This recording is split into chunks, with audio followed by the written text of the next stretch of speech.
Now, hold on, I hear you asking. This is a 2023 game, but since this game remastered released in 2023, it counts. What I love is the endless exploration in this game, even if it does get a bit tedious. It's a very fun game, the most fun I had playing a Metroid Prime game. Well, besides other M.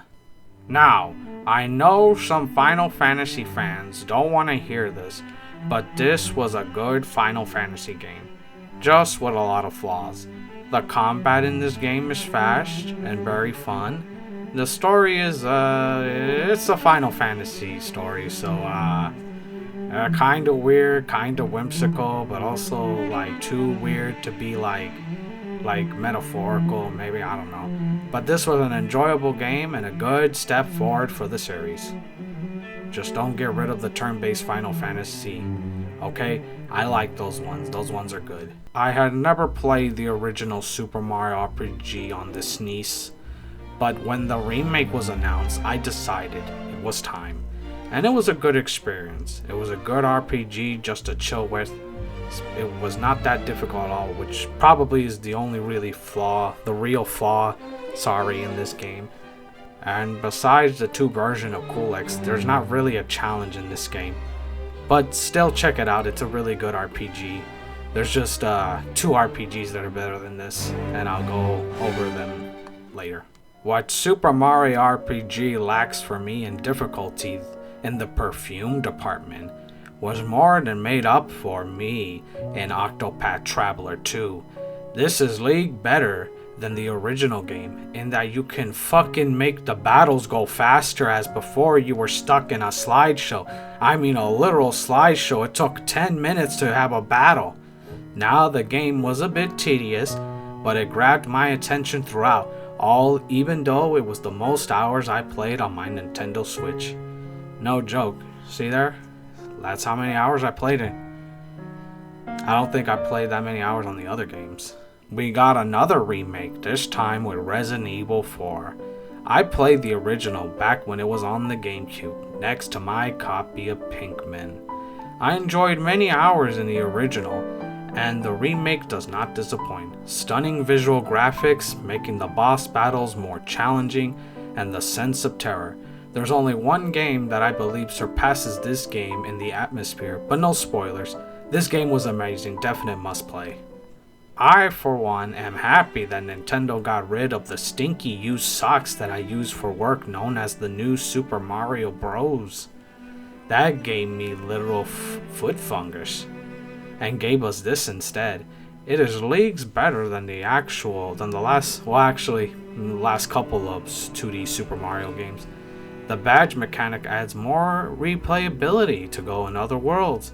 They got rid of that stupid timer finally. It only took Nintendo 38 years to realize the timer needed to go. Ah, classic Nintendo. Changing things years later after everyone else already did it. Now, hold on. I hear you saying, why is tier so low at number 4? I must admit something to you guys. While I've had my fun with the game and recognized that it improved some things over Breath of the Wild, it didn't hook me like Breath of the Wild. It would take me a while to explain why, but it's still a great game with the new mechanics, and all the underground sections of the map are fun, and thinks it's deserving of this spot. I guess my main complaint is that it's the story, and without going into spoilers, I do feel like they kind of messed up a lot of things with the story that, hardcore Zelda fans could recognize and be like, yeah, that was a problem. Remember when I said in the Resident Evil section that the only other game surpassed its atmosphere? Well, it's this game. Now, this might be the most unique game I've ever played. The story, the narrative, everything works for this game. Now, you don't need to play the original Alan Wake, but if you do, then the stuff in Alan Wake 2 is rewarding when you know what happens in the original. I'm also told to play Quantum Break and Control because they all tied into the story for some reason. Another reason I like Alan Wake is that Alan Wake, the writer, is just a very driven narrative style game.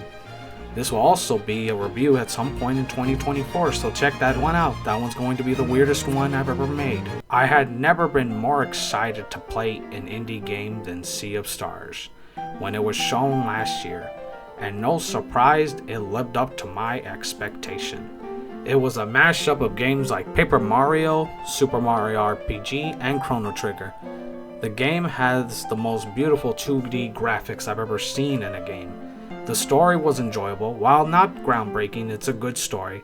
I would recommend any person who is into RPGs to play this because you will have a great time. Also has a lot of great food items in that game, even though I can't eat a lot of them. You guys thought I was gonna say Baldur's Gate 3, did ya? But I think, from beginning to end, this was the most fun I had playing a video game. The story, while simple, was very effective. Everything works for this game. The combat was simplified and smooth. The side quests were actually enjoyable, unlike in Spider-Man and Miles Morales, where it felt tedious and boring. Just everything about this game was almost perfect. Except I wanted to play more as Venom. That would have been cool. But otherwise, this was my game of the year. Thank you guys for watching.